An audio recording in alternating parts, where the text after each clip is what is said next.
After spending time with a friend, it's important to pay attention to how you feel, as it can indicate if the friendship is worth investing in. If you feel drained, stressed, and let down by a friend, it may be time to let go of that friendship. Signs of a toxic friendship include feeling like you're on an emotional roller coaster, competing with other friends, or being criticized. If setting boundaries doesn't improve the situation, it may be necessary to end the friendship by clearly expressing your needs, taking a break, or using "I feel" statements.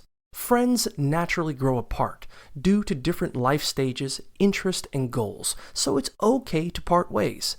Be firm and direct in saying goodbye to toxic friends to prioritize your well-being. Trust your feelings and decisions to end the friendship, and don't engage in unproductive arguments if the friend pushes back. Remember to prioritize your mental health and surround yourself with supportive individuals.